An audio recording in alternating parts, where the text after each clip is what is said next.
propuesto por el Departamento de Genética de la Universidad de Córdoba. Un fuerte aplauso.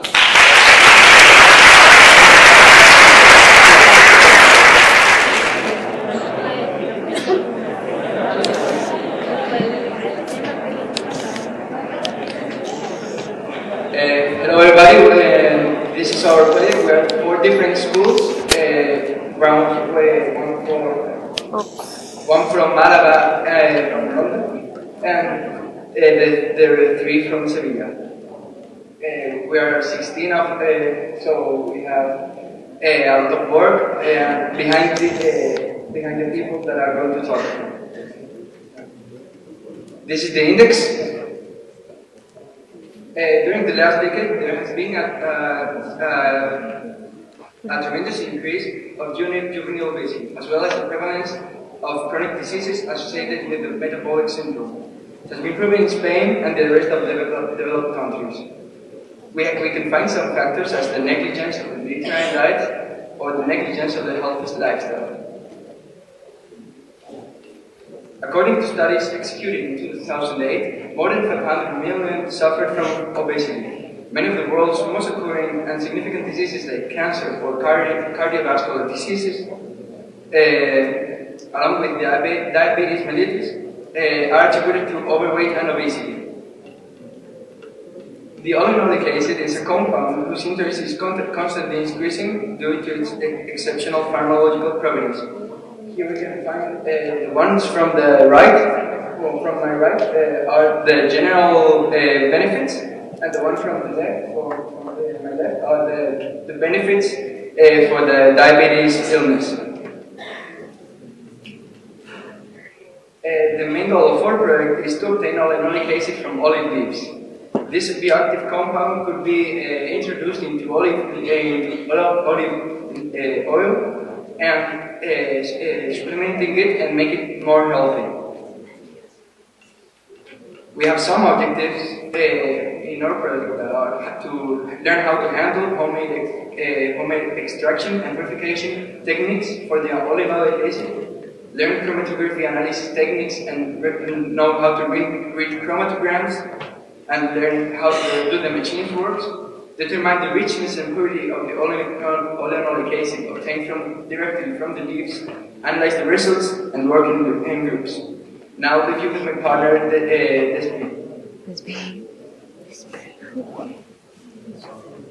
Okay, so good evening. I will start talking about the theoretic fundamentals with the oleinoleic acid. It is a natural triterpene that is tasteless and odorless. It is practically insoluble in water and partially soluble in fats such as olive oil, that is a food really identified with the Mediterranean diet. And moreover, type 2 diabetes mellitus, it's a metabolic disorder that is characterized by hyperglycemia, and that means that sugar levels in bloodstream are higher than normal. And the malfunction is the following: tissues do not respond adequately to insulin, and that means that less glucose is emerged from the bloodstream. It can be treated either pharmacologically with the insulin and metformin, and it can also be treated non-pharmacologically with the exercise and diet. And now my partner Juan will continue. Well, the first session was an introduction of the Instituto de la Grasa, where the sessions were held, and an introduction of the project by the researchers.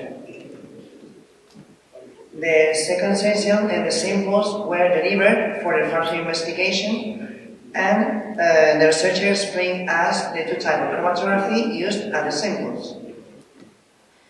And in the third and last session, the results were given along with some formulas and data for determining the purity, the concentration, and the performance of oleinoleic acid. And now I let you with my mate Jorge. Well, these are the different materials that we have used for the structure. The local method that we are using for obtaining ammonic acid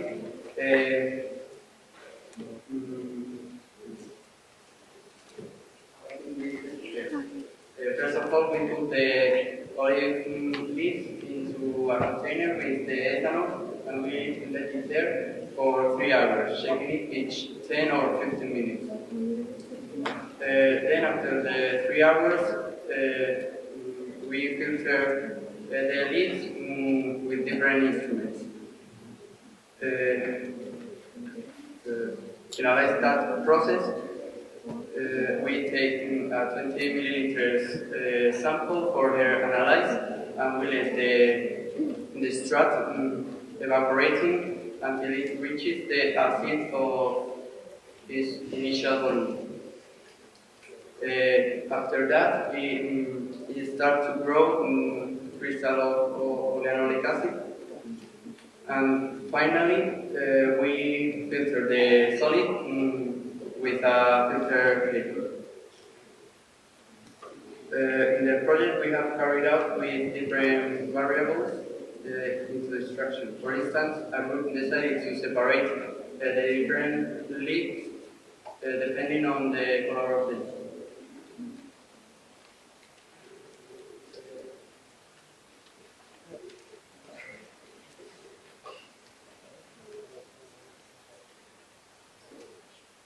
Hello. Chromatography is a separation method in which the simple components are distributed between two phases, one stationary and one movable flowing through the first. I'm going to start talking about the easy chromatography, which can analyze liquid, solids, and gases. Here we see a gas chromatograph with flame ionization detector. In this another image, we see a HPLC chromatograph, and this gas can be used for liquids. The results of the chromatography is passed to the computer in diagram form. Now I give a step to the screen and will explain you the last 1 points of the presentation.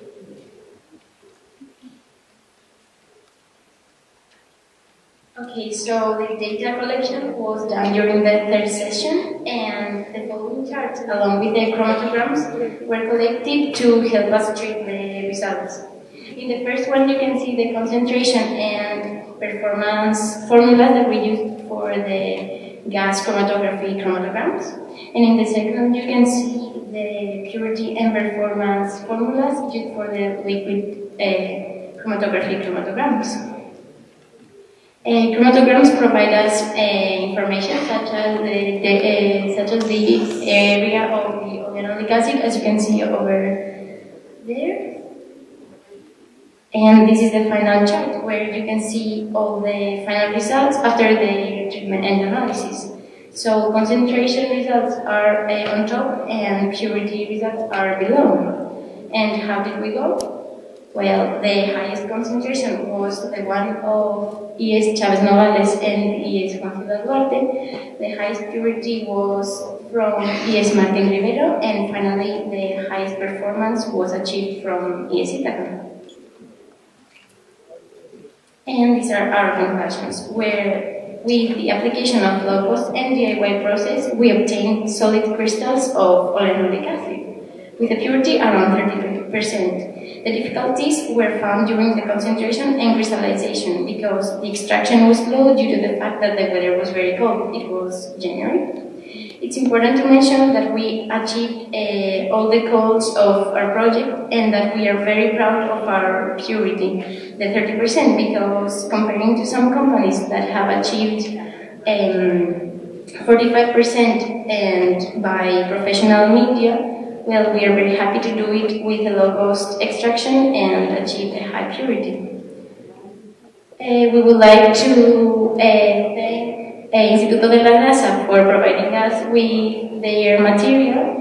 We would like also to thank Mari Carmen Gutierrez and Marcos Naz for helping us with the project, the coordinator Carolina Clavijo, the researchers Ángeles Linda, Miguel Arada, Laura Matías, and José María Castellano. And finally, we would like to thank you all for being here with us.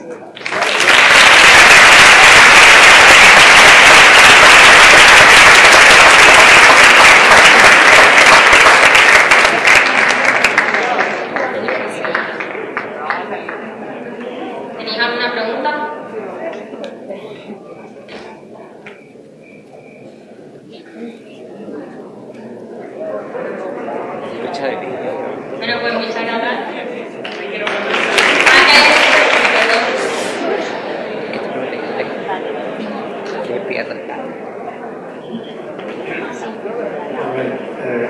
preparation for your speech.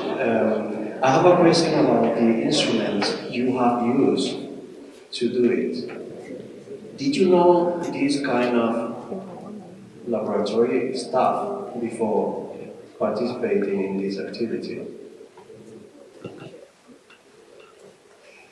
If I understand your question, at least for me, it was my first time that I went into a laboratory, and the first time that I actually saw a chromatogram that I made by myself, with the help of the scientists. But it was the first time that I managed a machine that was really expensive, like from a laboratory. Was that the question? Yeah. Well, now I have one more. Okay. And after this experience, What? after this experience, after this research you did, how do you see now your science lessons at school? Something changed? Do you feel the same thing? You see? Yes. When I in the first and second session that I was going in this project, I was in the school. I was having chemistry, and I didn't understand it really well. But coming here helped me some more with the organic chemistry and with understanding more the molecules, and this is, at least for me, I guess that the group thinks the same. Okay, thank you very much.